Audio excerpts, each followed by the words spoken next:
Sederet kado spesial untuk PNS dan pensiunan tahun 2021. Pegawai negeri sipil atau PNS mendapatkan sejumlah kado di 2021, mulai dari tambahan tunjangan, gaji ke-13 dan tunjangan hari raya atau THR, utuh tanpa potongan, dan rencana perubahan komponen gaji PNS serta pensiunan PNS. Rencananya, pemerintah memang akan merombak sistem dana pensiun atau DAPEN. Para abdi negara dari skema PSU menjadi puli pundit. Berikut beberapa tunjangan yang akan didapatkan PNS dan pensiunan. 1. Tambahan tunjangan.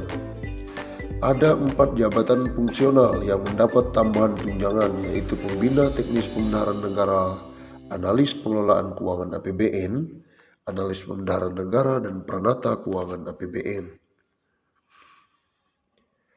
Dasar hukum tunjangan tersebut diatur dalam Perpres Presiden Nomor 3 Tahun 2021, Perpres Nomor 4 Tahun 2021, Perpres Nomor 5 Tahun 2021, dan Perpres Nomor 6 Tahun 2021. Pegawai negeri sipil yang diangkat dan ditugaskan secara penuh dalam jabatan fungsional Pembina Teknis Pembendaharaan Negara diberikan tunjangan Pembina Teknis Pembendaharaan Negara setiap bulan.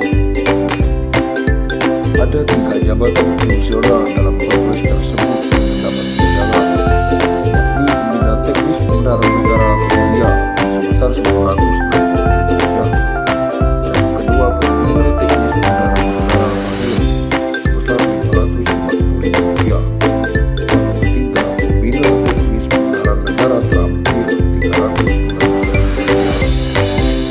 Sementara Perpres Nomor 4 Tahun 2021 mengatur jabatan fungsional Analis Pengelolaan Keuangan Anggaran Pendapatan dan Belanja Negara yang terdiri dari Analis Pengelolaan Keuangan Anggaran Pendapatan dan Belanja Negara Ahli Madya Rp1.380.000.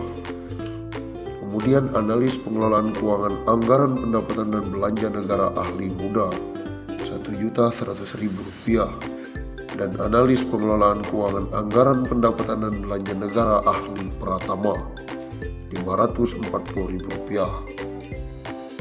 Perpres Nomor 5 Tahun 2021 mengatur tunjangan jabatan fungsional Analis Pembendaharaan Negara. Ada 4 jenjang jabatan fungsional keahlian. 1. Analis Pembendaharaan Negara Ahli Utama Rp2.025.000. 2. Analis Pembendaharaan Negara Ahli Madya Rp1.380.000. 3. Analis Pembendaharaan Negara Ahli Muda Rp1.100.000. Dan yang keempat, Analis Pembendaharaan Negara Ahli Pertama Rp540.000. Perpres Nomor 6 Tahun 2021 mengatur tunjangan jabatan fungsional Pranata Keuangan Anggaran Pendapatan dan Belanja Negara. Ada 3 jenjang jabatan fungsional keterampilan, yakni Pranata Keuangan Anggaran Pendapatan dan Belanja Negara Penyelia Rp960.000. Kemudian Pranata Keuangan Anggaran Pendapatan dan Belanja Negara Mahir Rp540.000, serta Pranata Keuangan Anggaran Pendapatan dan Belanja Negara Terampil Rp360.000. Tahun ini pemerintah memastikan gaji termasuk gaji ke-13 dan THR diberikan utuh meskipun masih dalam situasi pandemi COVID-19. Di saat gaji dan pendapatan sejumlah pekerjaan terdampak corona, hal tersebut tidak berlaku bagi PNS dan pensiunan. Direncanakan pemberian THR dan gaji ke-13 dalam tahun 2021 secara full, kata Direktur Jenderal Anggaran Kementerian Keuangan Askoladi.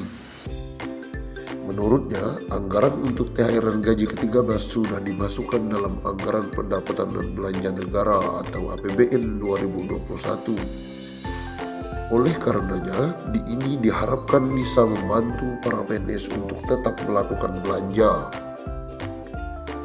Saat ini rencananya sama dengan kebijakan sebelum COVID-19. Nanti akan dilakukan monitoring implementasi di 2021 sebelum dilaksanakan, kata Kaskolani. Kebijakan THR dan gaji ke-13 PNS sudah tercantum di dalam Undang-Undang APBN tahun 2021 dan masuk di dalam alokasi yang telah diperhitungkan di dalam alokasi dasar formula untuk daerah, yakni daerah dana alokasi umum atau DAU daerah. Adapun total DAU termasuk di dalamnya komponen gaji 13 dan THR sebesar 390,2 triliun.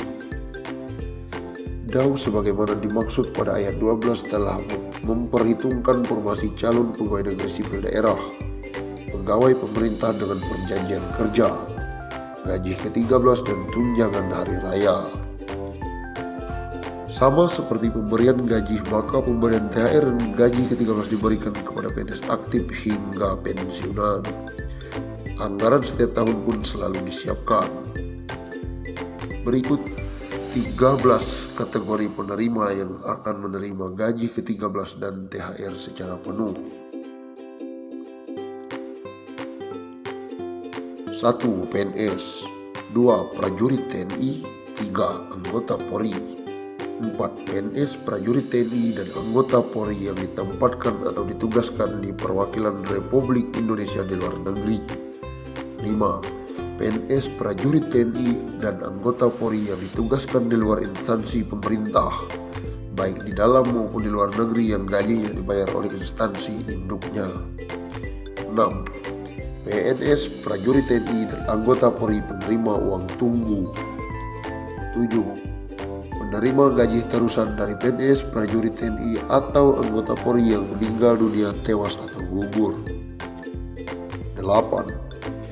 Penerima gaji dari PNS, prajurit TNI, atau anggota Polri yang dinyatakan hilang. 9. Hakim dalam jabatan hakim madya muda ke bawah atau hakim dengan pangkat kolonel ke bawah di lingkungan Mahkamah Agung dan badan peradilan yang berada di bawahnya. 10. Penerima pensiun dan penerima tunjangan. 11. Pegawai dan pegawai negeri sipil pada LNS, LPP, dan BLU. 12. Pegawai lainnya yang diangkat oleh pejabat yang memiliki kewenangan sesuai dengan ketentuan peraturan perundang-undangan. 3. Calon PNS. 13. Calon PNS.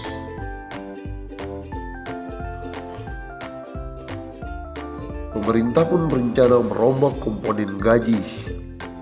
Hal itu saat ini sedang dibahas oleh kementerian atau lembaga terkait melalui koordinasi Badan Kepegawaian Negara. Penghasilan PNS ke depan yang sebelumnya terdiri dari banyak komponen disederhanakan menjadi hanya terdiri dari komponen gaji dan tunjangan. Formula gaji PNS yang baru akan ditentukan berdasarkan beban kerja, tanggung jawab, dan resiko pekerjaan. Sementara untuk formula tunjangan PNS meliputi tunjangan kinerja dan tunjangan kemahalan.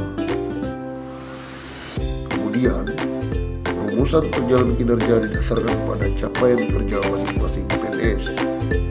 Sedangkan rumusan tunjangan kemahalan didasarkan pada indeks harga yang berlaku di daerah masing-masing. BKN mengatakan